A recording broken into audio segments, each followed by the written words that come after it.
Chris, we're delighted to have you as patron for the first Fit4All national project of Cara's Leisure Centre programme across the country for 2017.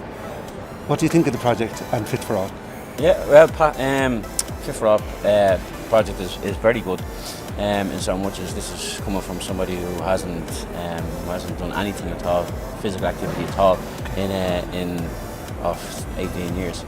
So in the space of, I suppose in the space of 16 to 18 weeks,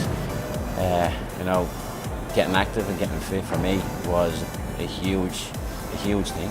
And basically what I wanted to do, trying to get fit, and that was to prove that being an amputee, it's not all dead and buried, that you didn't have to, sit at home, sit on the sofa, and get out and do some exercise. So, and that was it for me. And for me, getting involved here and being a pleasure to be a patron of the Fit4All, it was a fantastic concept for me. So yeah, I'm delighted with it.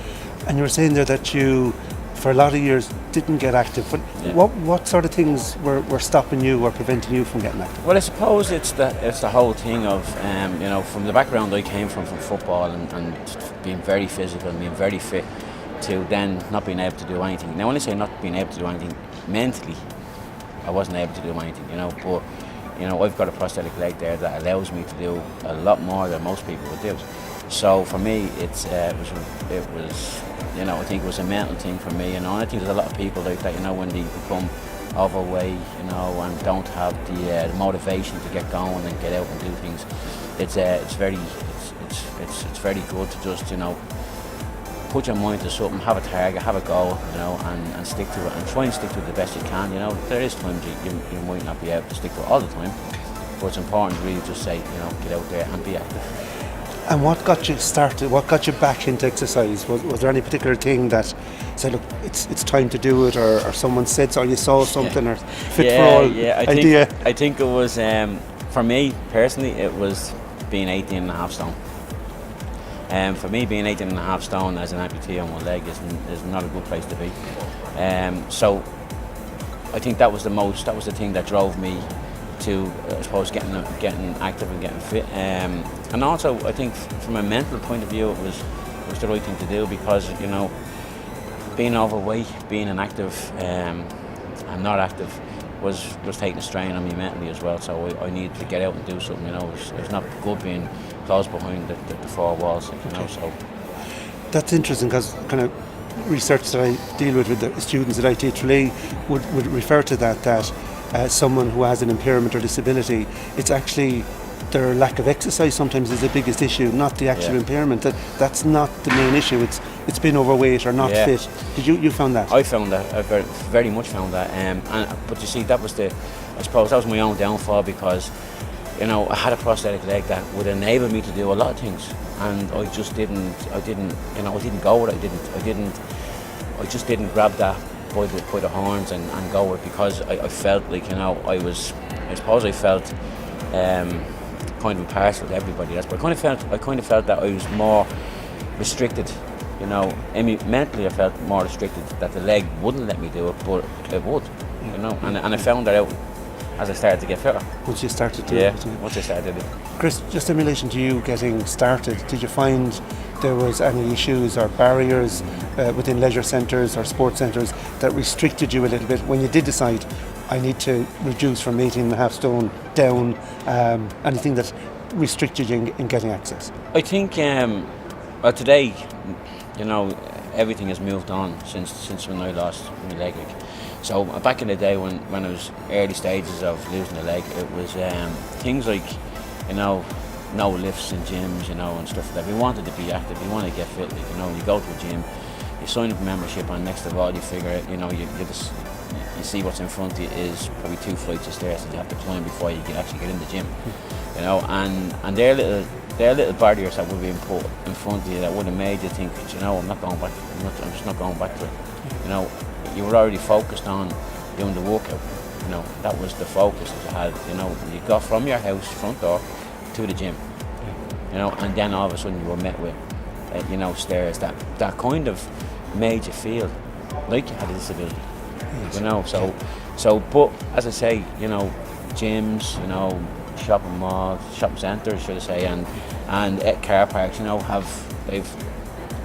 they've changed a hell of a lot since back then, so everything is more accessible nowadays. And it was the first time, since, I suppose the first time I've ever noticed it, really, was the Fit4All Day photo shoot down in Blanchardstown, in Abbottstown here, in the aquatic centre, in the gym. And I noticed that some of the equipment was built for wheelchair users. It's the first time I've ever seen it, ever. So, I mean, for me, that was a huge door that was ever being opened, because it's been a long time since I've been in the gym. And me, with the weight loss that I've had now, I still haven't gone to a gym yet. I still haven't been in the gym. All my weight loss that I've lost 4 stone, and it's over a period of walking, swimming, and a little bit of resistance work that I've done at home with a couple of water bottles. And that's it. You've done yourself. Yeah, and I've done it by myself. Now, it will get to a stage where that will no longer work for me, and I will have to head to a gym.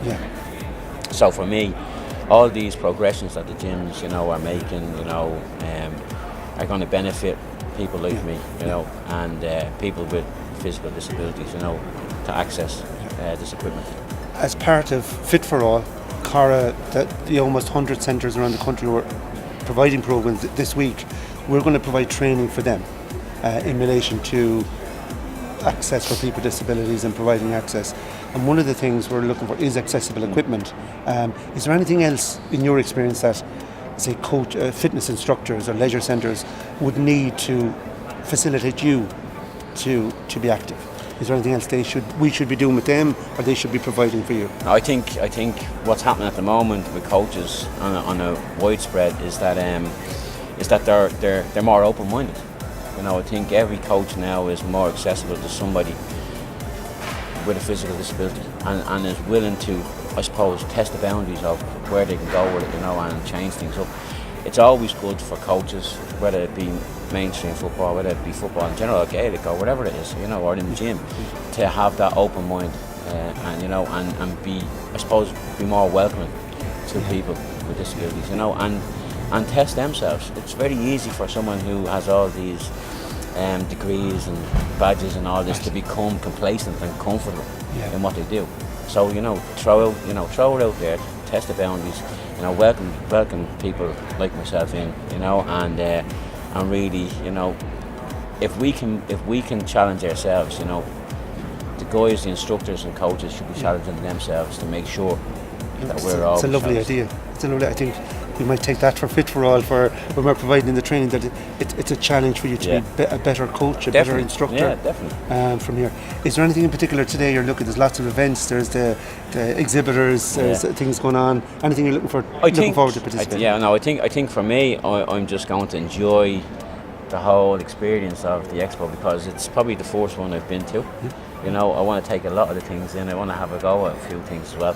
To be honest, I'm really in a good place where I can now physically and mentally challenge myself to try other things. So it's a really great opportunity for me to go and have a look around and try one or two other things. I'm not too sure about Aidan though. I think Aidan's dancing skills won't be tested here today, will they?